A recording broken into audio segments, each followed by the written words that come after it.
So welcome to this week's episode of Chop the Rock. Today our guest chef is Mark Abernathy. He's the executive chef and owner of some very, very well-known and much beloved restaurants here in Little Rock, Loca and Red Door. So Mark, thank you so much for joining us It's today. great to be here. Thanks for doing what you do here to help spread the gospel. Well, it is the gospel. Food. Yes, it is. It is. So tell us, what are we going to be cooking here today? Well, we are going to make Frijolis Borrachos. Now, that's basically drunken beans. Now, what you may say, well, what is a whoop-de-doo chef making a pot of beans for? Well, we're going to be talking about Latin cuisine. I cut my teeth on Latin cuisine, grew up here, but started with Fridays and moved to San Antonio in the early 70s, and then spent 13 years in San Antonio and Mexico opening and running various restaurants down there. Fell in love with the Latin cuisine and the Latin people and the culture. And then in 1986, I moved back here and opened a little Mexican place called Juanita's down on Main Street. Just a little Mexican place called Juanita's. Kind of changed the landscape on Mexican food in Little Rock. And then a little bit later, opened a place called Blue Mesa Grill, which was also cutting edge Southwest cuisine. So my roots are pretty deep into Latin cuisine, and Loca Luna still has a lot of Latin and Southern influence in a number of its dishes there. So we're going to, the key, when you think about Latin cuisine, especially Mexican and Southwest food, you can't think of that without thinking about beans. It's Absolutely. like a sandwich with no bread. Right. I mean, it's just it's an integral part. So if that's an integral part, they need to be good. Absolutely. So that's the base of what everything else is. Yeah, I mean, it's a key ingredient in so many Latin meals. Yeah. So we're going to talk about how to really make great beans. And in the process, with Food Network and the internet, just throwing a recipe out there, I think it is good. But as I said, if you want tomato soup, you can find 40 tomato soup recipes online. Right. So we're going to talk about technique and ingredients and all of that, which will make you a better cook. That's right, and it will not only better your cooking skills, but make your eating experience a whole lot more enjoyable. There you go. There's nothing worse than finding a recipe online, getting really excited about it, and you follow the directions, but they don't have those tips and tricks, and this needs to go in first, and that kind of thing. And then you put all of this work into it, especially like an inexperienced chef like I am, and then you taste it, and it's kind of like, was it really worth all that effort and the cleanup? So we hope that this helps everybody better their experience in cooking and eating at home. Okay, well, let's get rolling. Okay, first of all, and also, if we have time, we're going to do a steak Tampiguena, which is a great steak dish and vegetable dish that would accompany well with the beans. So anyway, fantastic. we'll see how that all right. goes. Okay, I've started off. Over here, I have a pot of pinto beans, a big pot. If you're going to make beans, make some beans. Come on. They're inexpensive, and if you can go the trouble, make them. They keep forever, and they're versatile, and I'll show you some other things you can do with them. Now, this is canned beans that I've allowed to simmer for 10 minutes. Now, you say, oh, you're a purist chef. What are you doing with canned beans? Okay, let's talk about that. Yeah. There's two ways to do beans. One is you can use canned beans. The other is you can use dried beans. Right. Now, if you use dry beans, you put your pintos, you spread them out on a sheet pan first. You have to look at them because every now and then there'll be a little rock. A little tiny stone, and it looks like a bean. They've gotten much better about that, but to be on the safe side, I still spread them out on a sheet pan and look for them. Then you can cook them two different ways. You can cook them for a long time, about 6 or 7 hours, or you can soak them overnight and they'll cook in about 2 hours. Right. Now, there's different schools of thought. I think they taste the same either way you go. Me too. They still come out cooked beans. Right. Now, one of the keys is if you cook beans in water, then they're cooking in water. If you cook them in stock, mix some water with your chicken stock and some pork fat, then that flavor is going to work its way into the beans. Right. Now, why do I do canned beans? Okay.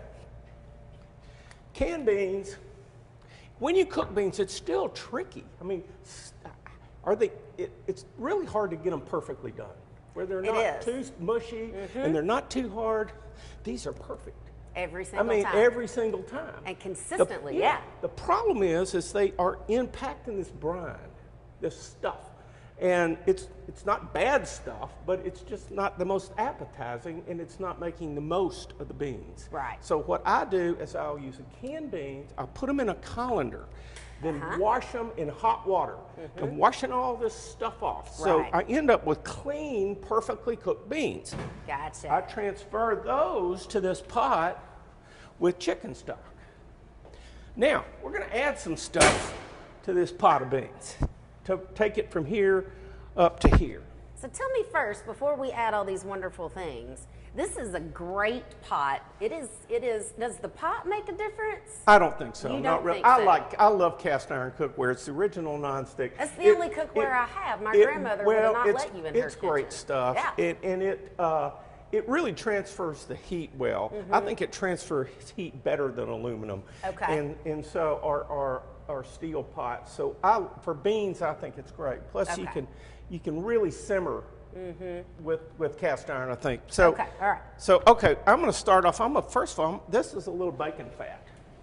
This is some Petit Mountain hog jowl. Ooh, The hog jowl comes from the cheeks of the hog.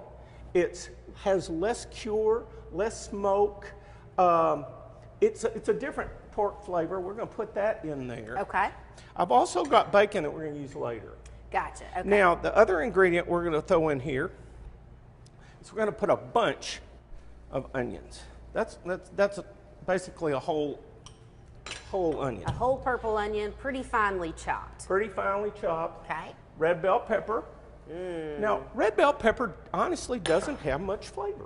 But it sure is pretty. It's pretty. It's pretty. So we're just going to dress up this pot of beans Oh, they look great with the red bell pepper and the onions. So I'm going to stir that in there really well. Now these beans had been simmering in the chicken stock and water for 10 minutes before we started. Okay. So now we're going to leave them. Now I'm going to take a minute and show you how to cut an onion. Okay. When I do cooking classes and stuff, this is one of the favorite things that people like is how do you dice an onion? It sounds so simple, but okay, here's the way I do it. You take an onion and you cut it lengthwise, not across the middle, so you end up with a root on one end and where the stems came out on the other. Now you come back in, you cut the stem end off. Okay. You've still got your roots. The reason you want to leave the roots on there is it holds the onion together. Oh. Keeps the onion from coming apart. So we can take off this top layer. Okay, now we got a clean onion. Now we're going to come in and just make a slit along the side. Okay. Like this, along the top like this. Then come in the middle like this and just work your way across the onion like this. Now, if you want, depending on what size slice you want, you can control if you want a dice or a chop or a finely diced. There you go. There's your onion. And so it keeps it together. It gives you something to hang on to. So if you're not good at I can hold this and tuck my fingers in so I don't chop them off. Just hold on to the root. I like it. You grab it by the hair and you just chop it up. Yeah. Make sure you have a really sharp knife. Right. And be careful when you're cutting into there. Right, so that you don't slip. And the ability to have something to hang on with that probably means that you're dealing with that onion for a lot less time. Yeah. So you're going to shed a lot fewer tears. A lot fewer tears. Yeah. And you can cut an onion under a little running water, some other things. You can freeze it for a little while to kind of reduce that. But if you use this method, I mean, how long did that take? 20 seconds maybe with explanation. So that's a fantastic tip, y'all. Now I'm going to keep the other half of this because we're going to use it in the Tampiguena in a minute if we have time. Okay, now what else is going in these beans? Whoa, well, we got to have some jalapeno. Got to have a little Got to spice. have some pepper. Now let's talk about peppers for a minute because I did a class 3 years ago at the Atlanta Food and Wine Festival on the hottest peppers in the world. Is that the ghost pepper? Used to be. Oh, okay. It used to be. That's called a Jalokia. Is Jalokia. Jalokia, which is a ghost pepper. And peppers, the heat in peppers is caused by an element called capsaicin, which is a neurotoxin actually. And it is that's where the heat comes from, and it's measured in what's called Scoville units. So a pepper like a jalapeno may have 2,500 to 5,000 Scoville units. Okay. So a real hot jalapeno has up to 5,000 Scoville units. Now, a habanero has about 200,000. That just sounds like it would light your mouth on fire. Well, get this. The ghost pepper has 1.25 million Scoville units, and the hottest pepper now is called a Carolina Reaper, and it is 2.2 million Scoville units. Now, the hottest jalapeno is 5,000. These are 2.2 million. So I had some of these peppers at the Atlanta Food Festival, and I got to volunteer up, and we had made them sign a deal where if they died, we weren't responsible and all this stuff. A liability. Yeah, we had a lot of fun with it, and we actually stuck a toothpick in one, and then I put it in my mouth and heated it. Well, immediately my whole front of my face went numb. Went numb. These peppers can literally kill you. They are so strong. So why though? Oh, you can't do anything with them really. They're just nuts. Now habaneros are very, very hot, but they are delicious peppers. They have a lot of flavor. Yeah, to them. and peppers, you can take the heat out. Peppers are fat and alcohol soluble, so you can soak them in alcohol and take some of the fat out.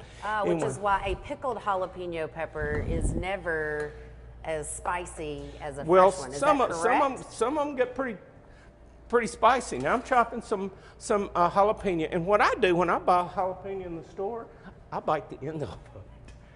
And the reason I do that, because in the winter sometimes they're not any hotter than a bell pepper. Right. And they're just not very hot. So first of all, you want to kind of know how hot it is. So I taste food in the grocery store all the time. That's fantastic. Don't tell anybody. No, don't worry. Okay. I wouldn't sell you out if I saw you in the grocery store. Now, a lot of the heat in the pepper is in the seeds and stems. Most people know that. What most people don't know is the majority of the heat in the pepper is in these tiny little membranes on the inside. So if you really want to take some of the heat out of these peppers, you scrape them. Now, see that. I also saw you, when you first took this pepper and cut it in half, you flipped it over and you kind of mashed it out with your hand. Yeah, you mash it out and you want to put the skin side down. That's when you cut a pepper, put the skin side down, same way like with a bell pepper. Okay. The bell pepper, it just cuts easier. You can mash it like this, put it down, and it cuts easier working through the top part of the pepper than it does working through the other side. Okay, fantastic. All right, so we've got our jalapenos in there. Now, this quickly on the onions. The onions I added to this are red onions. I think they give it some color. They give it some flavor. Yellow onions tend to be a little bit sweeter. Red onions tend to go back and forth. Some are hot, some are sweet. Right. It's kind of a little bit of a crapshoot. It is. White onions tend to be a little sharper and a little more bite to them. Right. So when you're using your onions, you want to kind of keep that in mind. And is that typically for onion use a personal preference? Which kind of flavor you like better? Yeah, you can mix and match them. Okay. A lot of dishes, like I'm going to use the white onions in this Tampiguena. In fact, I'm going to go ahead and turn the skillet on now. Okay. Oh, there it goes. And get that going. Oh, one other ingredient. Beans. Borrachos means drunken beans. El borracho is the drunk. Well, we're going to add some beer to these beans. So I was noticing on your recipe that you let that beer sit out opened overnight. Yes. What you want this beer to... Beer has live yeast in it, and the yeast is really kind of held at bay because of the refrigeration. When you open it up, you let the air in, you let it warm up, that yeast takes off. Just activates it. Yeah, you bet. It starts fermenting. And so that's going to give you, it gives it a different flavor altogether. Like more of like a richness. Yeah, yeah. And I like the dark beer because I like the grain in the as opposed to an IPA or a lager. I like ales and dark beer better for this dish, but you can use any beer you want to, and you don't have to use the beer. And of course, the alcohol is going to all cook out of this anyway. Exactly what I was about to ask. So you don't have to worry about that. So it's really about the flavoring. It's not about a buzz or anything like that because you're going to cook that out. Okay. Now, let's get these veggies going. All right. For the steak Tampiguena. And while these beans are simmering over here. By the way, you don't ever want your beans to boil. Okay. Always simmer them, cook them at a medium-low temperature, because once they start boiling, they start banging around, and it knocks all the meat out of the center and just leaves you with these bean skins. So and then the mush goes to the bottom of the pan. Yeah. And then it turns into refried beans. Exactly. Right. Okay, great. Now, okay, so I've got a little olive oil, or you can use vegetable oil going here. And this is a non-stick skillet. This is a non-stick skillet, which I love. I'm going to turn, ooh, I've got this a little bit high here. Let me turn this down. I'm going to add these sliced bells into there.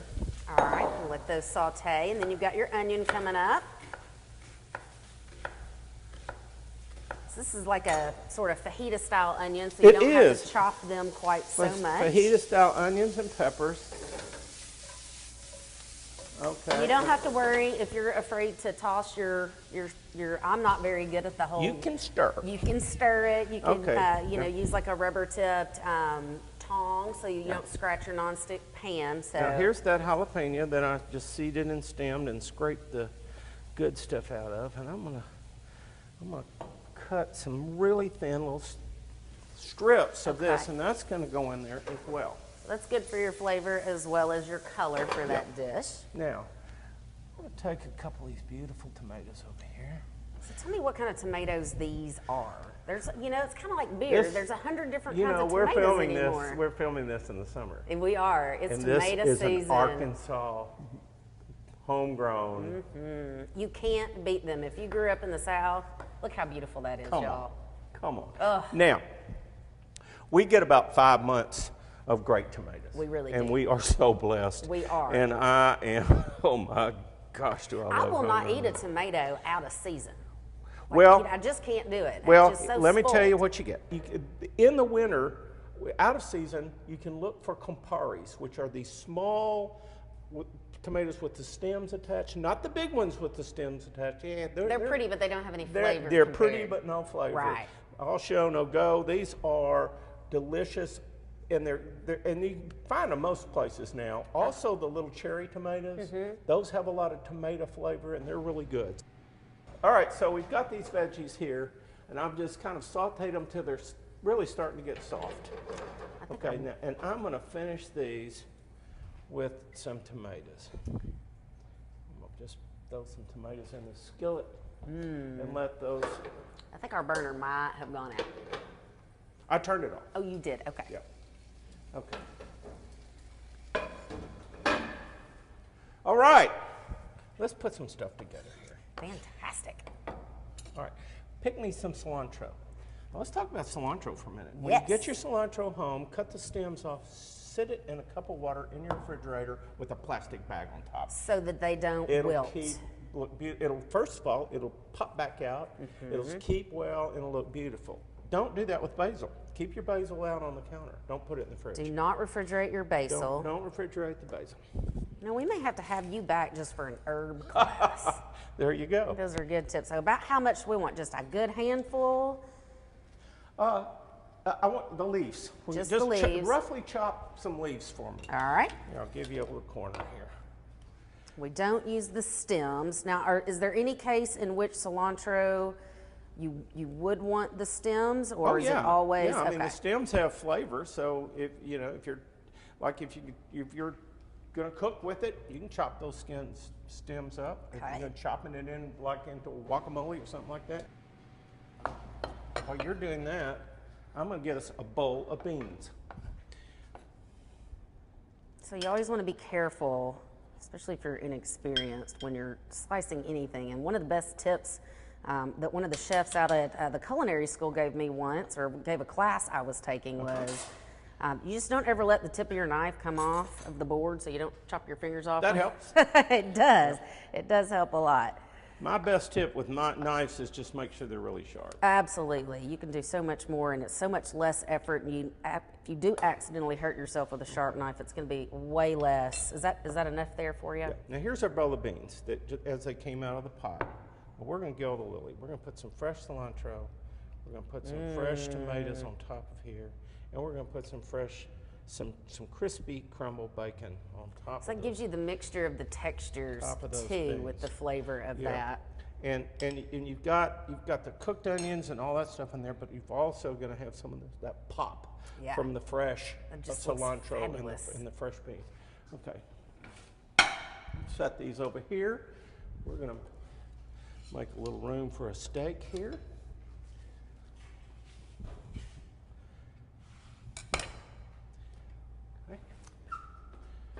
So what cut of steak is this, and does that matter? Well, this is a ribeye. Okay. You can, I like a ribeye because it's got so much more flavor to it. I love pork fat and beef fat and all that, so it's so we're gonna with steak Mexicana, steak Tampiguena. Sometimes they just put it on top of the steak. In most Mexican restaurants, it's a real thin cut of meat. Like a skirt steak? Well, it's usually like a thin cut of sirloin or something like that. And there's a difference between strips and sirloins. Right. And the sirloins are a less expensive cut of meat. But they're good, and they work fine for this dish. So this could be to your preference. And if you prefer a well-done meat, a well-done steak, which, I mean, so that's all to your preference. I kind of disagree with a well-done cut of steak. Here's how I tell my kids this when they were growing up. I said, it's your mouth. Right. I don't have any business telling you what you like. So I don't ever diss anybody who likes a medium well steak or a well done steak. Right. It's a texture thing, I think, for me, is that you have to cook it just right to keep it from being dry. But what you like just doesn't matter to someone else because it's not your mouth. I like that attitude there. Yeah. Okay, now we'll come in with. Now, one thing I didn't do that I should have done is I should have checked these beans for salt. Chuck them in the pot because you want to add now the pork fat has some salt sometimes. The chicken stock a lot of times will have salt. But these beans I can tell you right now, are going to need salt, and I didn't add those. So you want to add that, and then you can add some black pepper as well. Okay. And we will just come in.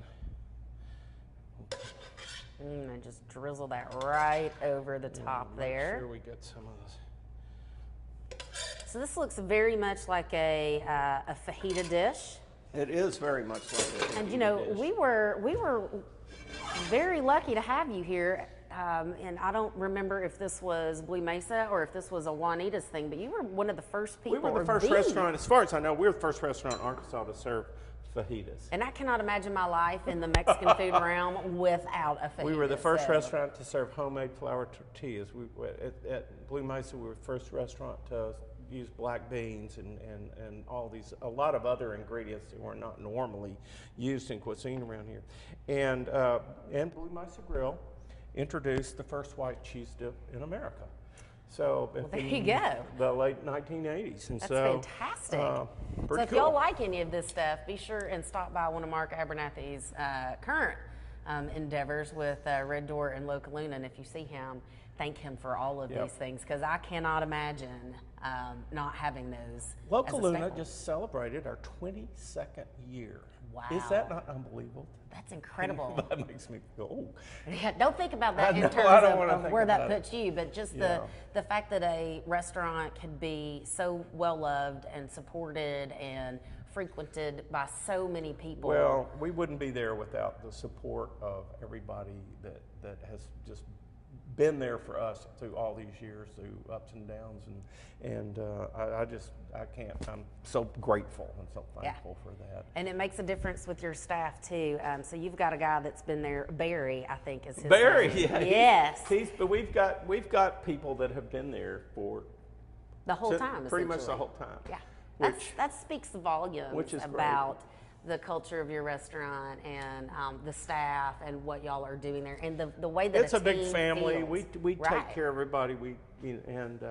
So now, if you want to make fajitas out of this, I mean, I would normally just eat this the way it is. Sure. Here, set that right. So if you're gonna low carb it up, do we have just a tiny bit of time left? We absolutely. We have as much time as you like. Okay, I'm going to show you something cool. Okay, great. Now to heat your tortillas up, and there's some good sources now for some pretty fresh, reasonably fresh quality flour tortillas. I just honestly, I bring them to room temperature, then I'll finish them in a skillet till they just start to bubble. There you go. And there's your. So if you want to make some fajitas, you're good to go there. A little guacamole on that. A little bit of sour cream maybe. Yeah, and you're good to go. Whatever cheese on top you floats prefer. your bubble there. Okay. So you are using a slotted spoon to get some of these beans out. Yep. And we want to get just a little bit of the stock. A little bit more of the juice in here. I'm going to take a big blob of this butter. I believe in butter. Butter and the bacon fat and those kinds of things too. If you're going to have it, you might as well have flavor in it. And this is salted butter. You cook with unsalted and you flavor with salted. All right, good tip there. You're adding some salt and pepper. And this again, you know, you're going to need it in the beans, but you would want to do that to taste.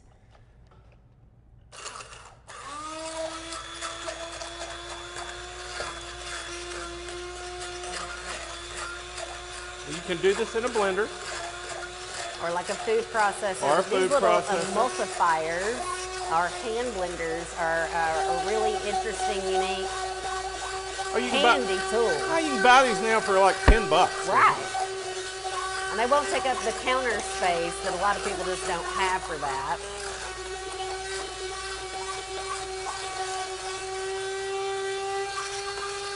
So ideally you'd want to put this in a deeper bowl. So we've got a little bit of hot bean juice splashing up. So that's what Mark's doing here, is just trying to make sure it doesn't go everywhere, doesn't burn anyone.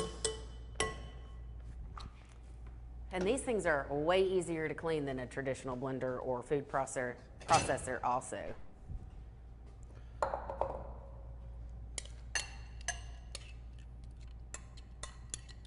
Okay, now, refried beans are really, in Mexico, or most places, they're really refried. They take the beans and they'll mash beans and they'll cook them in lard normally, or vegetable, but usually it's lard, the real stuff is, and it takes some of the moisture out of it and it reconstitutes them, not reconstitutes them, but... it kind of changes the texture. Yeah, it changes the texture. But you want some good refried beans? Ooh, check that out.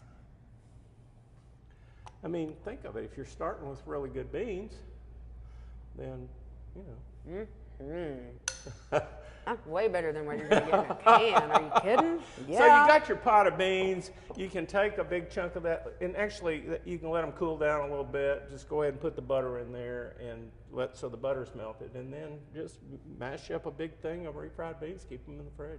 And look how quick that was. I think that we maybe spent 20 minutes tops on that dish. And so, you know, people don't have just a whole lot of time to spend in the kitchen anymore. You know, everybody's so busy with so many things, and you can absolutely relate to that, because aside from being one of the best known chefs with one of the greatest histories of restaurants in our city, you have had a great influence on development of neighborhoods, on community groups, leading some efforts with SOMA, which is probably one of our biggest up-and-coming areas right now that Little Rock is so excited about.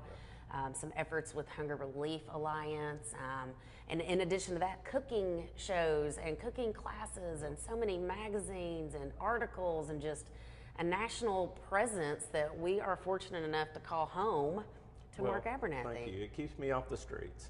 I just wonder when you sleep. Yeah, when we put Juanita's in 1986 is when we opened. There was nothing down there. There was a community bakery had just opened, and there was a couple other little things, but it was overrun with some undesirables at the time. And so Joe Fox and I formed the improvement district down there, and we underground the utilities, we planted the trees, and fixed the drainage, which is the main thing. That corner where Juanita's, the water used to come up into the building on big rains. It would flood that hill comes up behind it. It would flood that whole area, and you really could not even walk into to the restaurant. It was, I mean, this deep. Wow. So we had a drainage project, all that, which really led the way for South Main to develop as it has, and I'm so proud of everything they've done down there. Absolutely. They've done a beautiful job. And once it took off, man, in the last few years, it has just exploded. Yeah, it's great.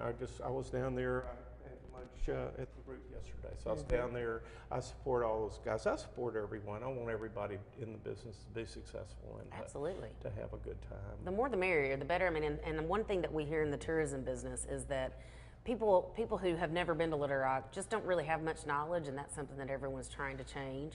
But once they get here, they are beside themselves surprised and impressed, and our foodie scene is one of the biggest, most impressive things that people find and are surprised with here. And that's, I'm not opening any more restaurants. I'm happy with what I've got. So a lot of my focus now is on really helping to get the word out to the rest of the United States that Little Rock really does have a very vibrant food scene. We've got some super talented young chefs, and we just got back.